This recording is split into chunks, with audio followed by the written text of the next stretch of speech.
All right, so you've just been handed your first big science inquiry project. Maybe you're feeling a little bit excited and a whole lot of, where do I even start? Well, don't worry. Today we're going to break this whole thing down step by step and turn that big, scary assignment into a genuinely fascinating discovery. I mean, we've all been there, right? You get this huge, open ended project, and you're just staring at a blank page. It can be super intimidating. And that first question is always the loudest one. Where in the world do I even begin? Okay, but here's the good news. And trust me, it's really good news. You are not starting from scratch, not even close. There's actually a clear path forward, and that's exactly what we're going to walk through together. First things first, let's talk about the why behind all this. Because this project, it's not just about getting a good grade. It's about you getting to live the entire scientific process, from the very first idea to the final conclusion. This is a skill that's, well, it's useful everywhere, but if you're even thinking about becoming a STEM teacher, it is absolutely essential. You're going to get your hands dirty with every single piece of the puzzle. We're talking asking a good question, creating a hypothesis, figuring out your variables, collecting data, all the way to making sense of your results and thinking about what they really mean. It's like a full body workout for your brain. So, how do we kick things off? Well, you're not just pulling an idea out of thin air. You have a secret weapon, and it's called the Inquiry Starter Documents. This is your first step. It's mandatory, yeah, but it's designed to point you straight towards success. And these starter documents are honestly fantastic.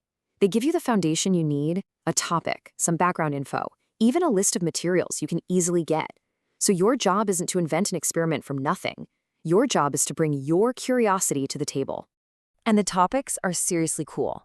You could be looking at how salt stress affects seeds, or the chemistry that makes a bouncy ball bounce. You could even get into the physics of a Barbie bungee jump, or the math behind baseball. There's really something for everyone in here. Okay, so once you've got your spark, it's time to design your experiment. This is where the magic happens. You take that general idea from the starter document and you shape it into your own, very specific, very testable plan. And this is so important. Look at the difference here. A weak question is something vague like, what affects seeds? But a strong question? That's laser focused. How does salt concentration affect the percentage of radish seeds that germinate over 7 days? See? Every word there matters. It's specific, it's measurable, and that is something you can actually test. Now for the hypothesis. And don't let that word scare you. It's really just a simple formula. Think of it like this. If we change, that's your independent variable. Then we'll see, that's your dependent variable. Because, and that's where you put your scientific reasoning. It's a simple little framework that makes your prediction crystal clear. And to build that hypothesis, you gotta know your variables. It's pretty straightforward. The independent variable is the one thing you decide to change. The dependent variable is the thing you measure to see what happens. And the constants? That's everything else you have to keep exactly the same to make sure your test is fair. Okay, so before you start mixing potions or launching rockets, you need a green light. This is the proposal checkpoint. And please, don't think of this as just another hurdle to jump. It's more like a safety check, a way for us to make sure your plan is safe, it's solid, and you're set up to succeed. I love this analogy. Your procedure really is like a recipe. You need to write it out step by step with so much detail that someone else could walk into your lab, pick up your instructions, and do the exact same experiment without ever having to guess what you meant. So here's the whole shebang. Your proposal is basically a checklist of everything we've just talked about. You've got your starter document choice, your killer testable question, your hypothesis, all your variables laid out, your materials list, that super detailed procedure, and a plan for how you'll collect data and stay safe. It's your entire experiment all planned out before you even begin. All right, proposal approved. Now the real fun begins. This is when you get to actually do the science. You get to run your experiment, collect all that data, and see what you find out. Now I want you to burn this number into your brain, 3. You need to run at least 3 trials for every condition you're testing. Why? Because doing something just once could be a fluke. Doing it 3 times, that shows you have reliable data. And all that great data you're collecting, it needs a home. A nice, organized data table like this is perfect. It lets you see all your trials side by side, making it way easier to spot patterns and start figuring out what it all means.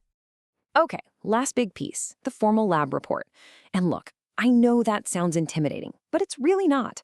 All it is you telling the story of your experiment in a clear, organized way. It's broken down into simple sections that walk the reader through your journey. And here's that structure. It's basically a roadmap of the work you've already done.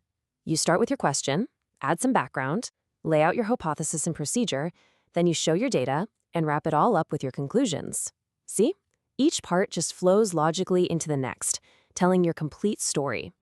So let's pull back for a second and look at the big picture here, because this whole thing is about way more than just a grade on a report. It's about learning to think like a scientist and, just as importantly, learning to think like a teacher.